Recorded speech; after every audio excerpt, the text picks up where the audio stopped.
आज हम world express के विश्व विचार मंच स्तंभ में बॉलीवुड बेचारा भाईजान का सहारा लेख का प्रसारण कर रहे हैं। इस लेख को लिखा है सुप्रसिद्ध साहित्यकार और मध्य प्रदेश के पूर्व अतिरिक्त मुख्य सचिव मनोज श्रीवास्तव ने। यह लेख इस प्रकार है। कंधार विमान अपहरण पर केंद्रित एक सीरीज IC 814 हाल ही में OTT प्लेटफॉर्म पर रिलीज हुई है। इस सीरीज के अपहरणकर्ताओं के नाम भोले और शंकर दिखाए जाने को लेकर देश के बड़े वर्ग में काफ़ी नाराजगी है। लेकिन मुद्दा केवल यह नहीं है कि मुस्लिम आतंकियों के नाम भोले और शंकर फिल्माए गए, बल्कि शरारत इससे कहीं खतरनाक यह है कि इस अपहरण कांड में पाकिस्तान और खासकर ISI को एक तरह से बरी करने की कोशिश की गई। कला के नाम पर भारत और हिंदुत्व को कमतर दिखाने का यह प्रयास वस्तुतः नया नहीं है। भारतीय सिनेमा का पूरा इतिहास इसकी चुगली करता है। छद्म सेक्युलरिज्म के नाम पर देश के सांस्कृतिक मानबिंदुओं को अपमानित करने और एक नकली प्रस्थापना गंगा यमुनी तहजीब को खाद्य पानी देकर देश के मन मस्तिष्क में पीढ़ीगत ढंग से विष भरने का काम हुआ है। ताज़ा सीरीज इसी का हिस्सा भर है। ICC 814 सीरीज की अंतर्वस्तु की बात करें। सीरीज का डिस्क्लेमर इसे एक वर्क ऑफ फिक्शन बताता है, पर यदि ऐसा है उसमें अटल बिहारी वाजपेयी और एक बार जसवंत सिंह असली कैसे बताए गए। यदि यह वर्क ऑफ फिक्शन है तो इसे एक वास्तविक घटना के बारे में ही क्यों होना है। इस सीरीज की PR मैनेजर बताती हैं कि भारत में स्टोरी टेलिंग की एक समृद्ध परंपरा है। तब समकालीन वास्तविकताओं को भी क्या महाकाव्यात्मक उपजीव्य समझ लिया गया है कि उनके आसपास कोई ऐसी ही कथा कहता चले। यूँ ही इनकी अल्टरनेटिव रीडिंग वैकल्पिक वाचन तैयार होंगी कि जिसमें यथार्थ के प्रति एक विशफुल थिंकिंग प्रतिबिंबित होगी। यह जो एयर होस्टेज और एक आतंकी के बीच जो सॉफ्ट कॉर्नर वाला कोण पनपता हुआ दिखाया गया है, यह किस रिसर्च का परिणाम है।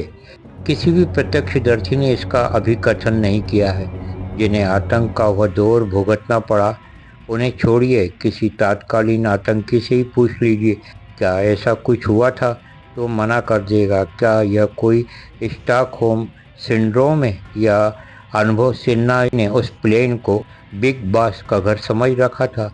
वैसे बिग बॉस भी आधुनिकता का घोटुल होने से ज़्यादा और क्या है, पर वह बात फिर कभी। अपने एक यात्री के हत्यारों से फ्लाइट के स्टाफ में मृदुल भावना विकसित हो जाए, यह इंडियन एयरलाइंस को अपमानजनक नहीं लगता। और जो प्रत्यक्ष है वह अनुभव सिन्हाओं को नहीं दिखता। सारे हाईजैकर्स पाकिस्तानी, जिनकी छूट की फुर्ती ली गई है, वे सब पाकिस्तानी। परंतु मजाल है कि सीरीज में उस पाकिस्तान की ISI का दोषपूर्ण उल्लेख आ जाए। सीरीज कहती है कि अमजद ISI के लिए काम नहीं करेगा, बल्कि एक एपिसोड में जब एक भारतीय अधिकारी कहता है कि यह ISI का काम लगता है, तो दूसरा भारतीय अधिकारी कहता है कि यह प्रेस के लिए तो ठीक है, पर एक दूसरा कहता है कि ISI तो थोकती भी नहीं तुम पर। किंतु नेपाली बंदे को भारतीय अधिकारी द्वारा टॉर्चर करते हुए बताना क्रिएटिव लिबर्टी है।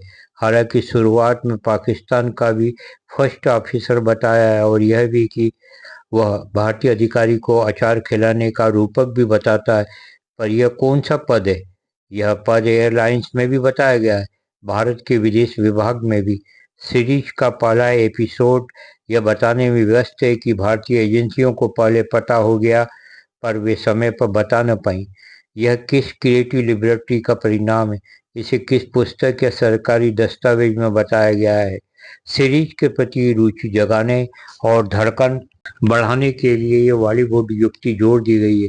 शुरुआत पाकिस्तान से कर अंत यूं फिल्माना कि दोष बिन लादेन पर आए और अलकायदा पर जाए। यह भी क्या कल्प भेद की कलाकारी मान ली जाए, या ये सिद्धांत दर्शाना कि यह हाईजैकिंग नॉन स्टेट एक्टर का काम था। पाकिस्तान का दोषोन्मोचन करने की इतनी व्यग्रता क्यों। सीरीज कारों को, जब पाकिस्तानी मंत्री अब्दुल सत्तार ने भारत सरकार पर यह आरोप लगाया था कि ये विमान अपहरण तो स्वयं भारत सरकार ने स्टेज मैनेज करवाया ताकि पाकिस्तान को बदनाम किया जा सके, तो पाकिस्तान स्वयं अपनी किसी न किसी रूप में अंतर्ग्रस्तता मान रहा था।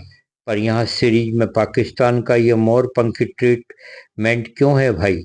बल्कि पाकिस्तान का एक बंदा दुबई एयरपोर्ट पर कुरान की एक नसीहत बताता है तो कुछ बच्चों महिलाओं को छोड़ने का फैसला लिया जाता दिखाया गया है।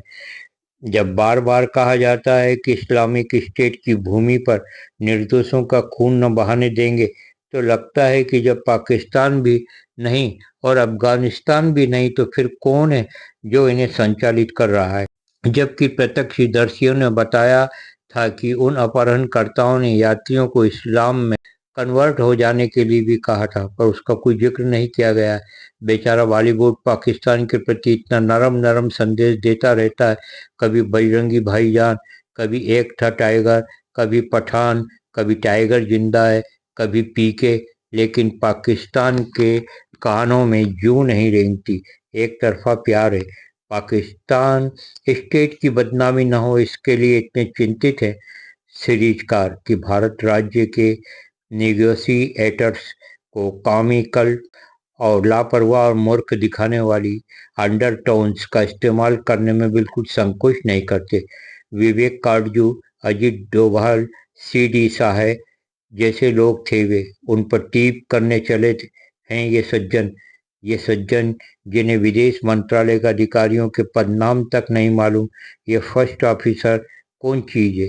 ये सज्जन जो विदेश मंत्री की table ministry of external affairs लिखा बताते हैं, इनके लिए वो आतंकी अंतराक्षरी बाज हैं जो एक पुरुष यात्री की मल्टीपल स्टेबिंग किए थे। और भारत राज्य के प्रतिनिधि वैसे हैं जैसे इब्ने सफ़ी के उपन्यासों में जासूस राजेश का साथी हामिद हुआ करता था। कोई डिस्क्लेमर इन चतुराइयों की भरपाई नहीं है। सीरीज दृश्य भाषा का इस्तेमाल करती है, पर डिस्क्लेमर साक्षर और शिक्षित के लिए है। सीरीज हिंदी में है और डिस्क्लेमर अंग्रेजी में है। मैं कहता रहा हूँ कि अंग्रेजी भारत में आज संप्रेषण की भाषा है, यह एक और प्रमाण है। बताइए यह लेख आपको कैसा लगा? आपकी प्रतिक्रियाओं का स्वागत है। जय भारत।